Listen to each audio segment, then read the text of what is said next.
Southeast Asia has the biggest positive factors is the staff, is the people, is the surroundings. It's a different type of experience what you see here. Hello, my name is Renae Leith-Manos. Welcome to this podcast, Where to From Here, featuring conversations about luxury travel and how it's changing in every pocket of the globe.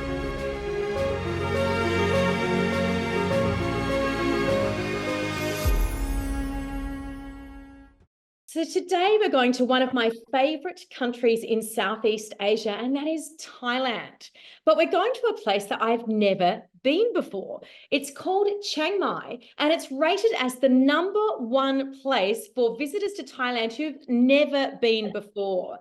And my fabulous guest, Marc Selinger, is from the Melia Group. We've had several general managers and staff on the show from the Melia Group before. Can you believe I haven't stayed there yet? I haven't reviewed a hotel, but I'm sure that I will soon. Marc, welcome to the program.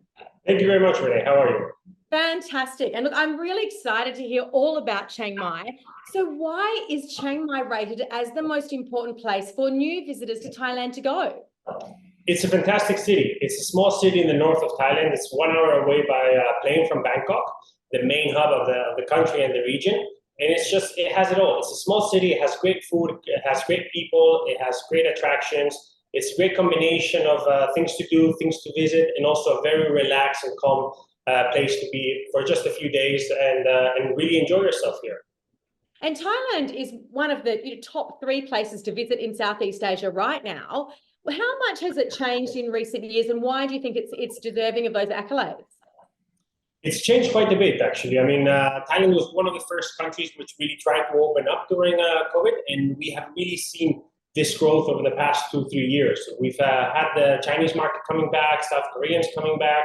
So it's really, Bangkok itself was rated as the most visited city in 2023 around the world. So we're slowly trying to attract all these visitors to other parts of Thailand. Thailand has always been very popular for beaches, for Bangkok, for city life.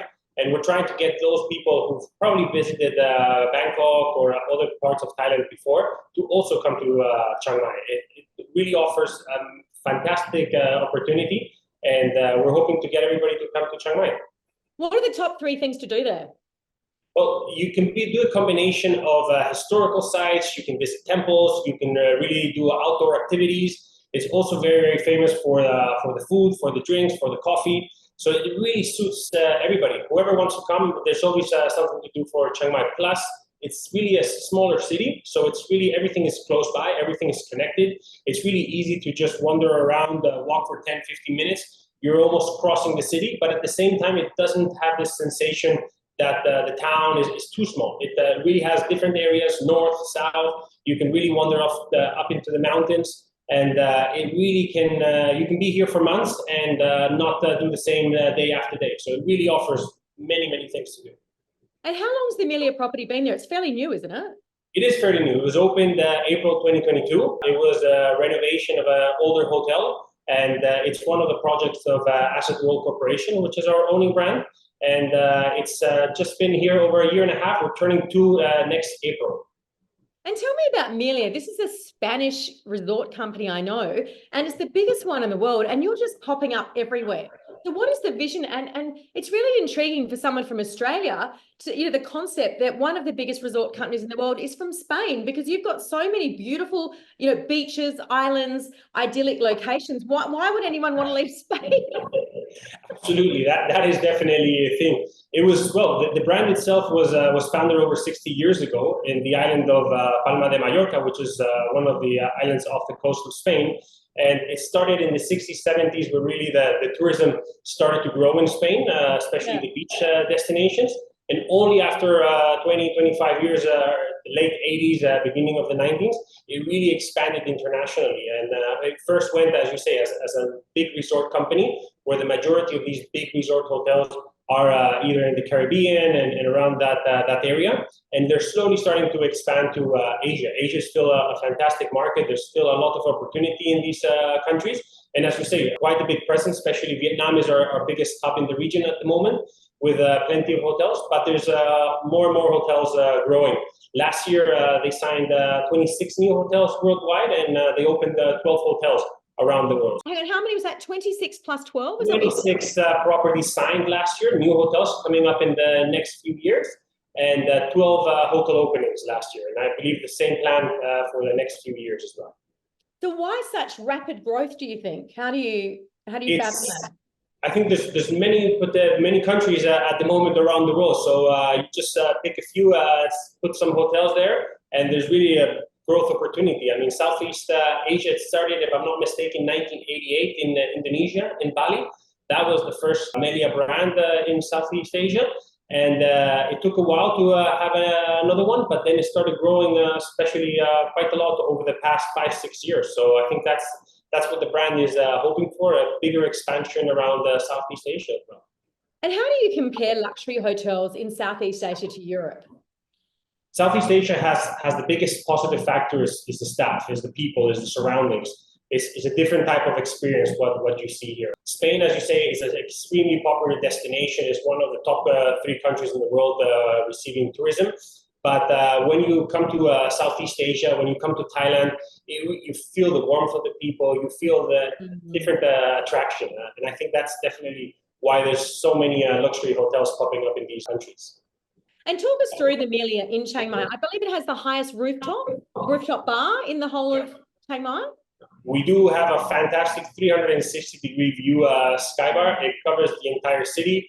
You can see one side, the Doi Suthep Mountain, which is one of the most famous temples in Chiang Mai. You can see the Ping River at the other side. So it's a fantastic view. We have usually around November, the Loi Krathong festival, where they lit all these candles up into the sky. So we have a fantastic view, fireworks during New Year Eve. So it's really, really a fantastic view around the entire city. How many rooms do you have? 260 rooms. Wow. And who are most of your tourists? Where are they coming from? So it changes a little bit depending on the season. Right now, which is the cold season, let's say cold, it's actually still 33 degrees, but it's actually the winter in northern Thailand. So we do get a little bit of colder temperatures in the morning, but it's mostly Asian guests. So we have a lot of South Koreans, Chinese, Taiwanese, Malaysians, some US guests as well, and some Europeans. But then this rapidly changes into more of a European market for the summer months. July, August, we have a lot of Spanish, Italian, some French. So it really varies a little bit with the seasonality. Any famous people? Have you had any celebrities up there? There's a few coming, some I cannot, but we do get a fairly bit of people visiting the sky bar, as you say, and also some more VIP visits to the city staying with us. Can you mention any of them? Not that important here, but previous property in Melia Hanoi was really the place where I was visiting and having a lot of VIPs at that. So for my previous property in Melia Hanoi, I did have a lot of presidents, royal families, and so on. Mainly Southeast Asians, or? It was mostly, but we did have European royal families, Middle Eastern, a bit of a mix. Brilliant. And you studied in Lausanne, Switzerland, right? That's where you got your main qualification. Yeah. And, given the changes we're experiencing in the luxury hotel industry, where a lot of attention is going into Southeast Asia, even from your own group, Melia, I mean, projecting forward, do you still think that the Swiss qualification will still carry the weight? Or can you see a time in the future where there are schools and education in Southeast Asia and hospitality, perhaps the heart of hospitality, shifts? I think it's still very important. And as a matter of fact, many of the students in the Swiss hotel schools are actually Asians. There's a big, big presence on all these different hotel schools in Switzerland. There's a lot of Chinese, South Korean, Thai, Vietnamese. So they do understand the remarkable importance of this education. As well, the Swiss education or Swiss hotel school does not only focus on hotel, but it focuses on worldwide type of business. So as a matter of fact, all these graduates from these schools, there's many of them which study hotel school, but they end up working in different business. So just comes to show that even this hotel bachelor program, it offers a variety of understanding of other businesses. So it really prepares you to the day-to-day work. Yeah, but that's not good because the hotel industry needs staff at the moment. We don't want them going to other industries. Definitely. That's also one of the things. I think it definitely is one of the problems, getting people more qualified. As you said, in Switzerland, it's working, but one of the focuses that these schools are doing, some of them are trying to move some campuses into Southeast Asia, and that's slowly coming. There's a few programs in Vietnam. I understand there's a few in Thailand as well, in China. So I think everybody's understanding that the people, they do need this qualification, not only the experience, and they're moving these schools and these universities also to Southeast Asia as an option. Interesting. And what made you get into the industry? It was the first thought of me traveling the world, visiting different countries, meeting different people. I myself been an expat for most of my life. I've lived in Brazil and Venezuela and other countries as a kid. So it was a kind of a natural progression to continue my life traveling. So I found this better way. I could have been a pilot or I could have been a hotel general manager. So I think I chose the hotel general manager. And when you personally travel on your personal time, is it in luxury and where do you like to go? It's a bit of a mix. I like the adventure. I have 2 younger kids. Try to combine luxury, but as well a bit of an adventure. We've done some nice trips over the past couple of years. We were just in Jordan. We've done Turkey. We are planning to travel to China in a couple of months, looking at Uzbekistan as well. So it's also a combination. I think luxury is definitely part of it, especially when you go off big adventures. Always the last few days, you definitely enjoy having a more relaxed in the beginning or especially at the end of the trips. And are you very judgmental? Do you sit there when you're in a luxury hotel and go, oh, that's not too good, I don't like that, they could do that better? Are you that person? I'd say no, but if you ask my wife who travels with me, I'm pretty sure she'll say that yes, and I'm actually always looking around and not paying attention when we come into a different hotel. So I probably yes. Fair enough. And what do you see changing in the luxury hotel industry? How do you see the future evolving? I think it definitely is changing. I mean, there's more and more types of guests coming. There's more people who can afford the luxury, but at the same time, there is a combination of people looking for different types of luxury. Not this classic luxury hotel. They're looking a lot for experiences. They're looking as well not for only a place to stay, but a place that offers these activities. The hotels are actually now changing, developing. That's also why we have these activities. We offer spa. We offer different activities in the morning with our fitness club, with our sky bar, different sustainability activities where we actually work with an organic farm. So we have a wide variety of opportunities when the guests visit. And that's all because people are asking for things to do. They plan already in advance before they come, what they can do, how they can do these things. And definitely more variety of things and activities is, I think, the way to go over the next couple of years. Yeah, interesting. And look, it's no secret that, Southeast Asia, a place that I love very much and have lived for quite a few years recently, is behind when it comes to sustainability. And having lived there, it's very clear that it's not a simple solution because we're talking about a lot of people in poverty across the whole of Southeast Asia in differing degrees in different countries. We're talking about a lot of challenges dealing with governments. How do we as an industry navigate this and how are we going to go forward to really truly address sustainability in that part of the world, do you think? Melia itself has been named as one of the most sustainable companies over the past few years, but as you say, that the efforts have to be done locally, and it really comes down to the hotel, to the staff. Firstly, to understand and to educate the staff, and they can bring this understanding, this education back to their homes. It's a very long process. There has to be a lot of people involved to not only just do one action at the hotel and then see that there's no progression. So there's definitely talks. We are a big group. We also are owned by one of the largest hotel real estate assets in Thailand, and they are very, very strong as a world corporation on this sustainability. So it's definitely big efforts from both our management company and our owners to actually look into ways to find the sustainability. Yeah, and I think it's interesting and it's great that you've got such a big company and corporate and so much money, if you like, behind the hotels there, because when it comes to sustainability, a lot of the solutions are big picture and long term, like wind farms, for example.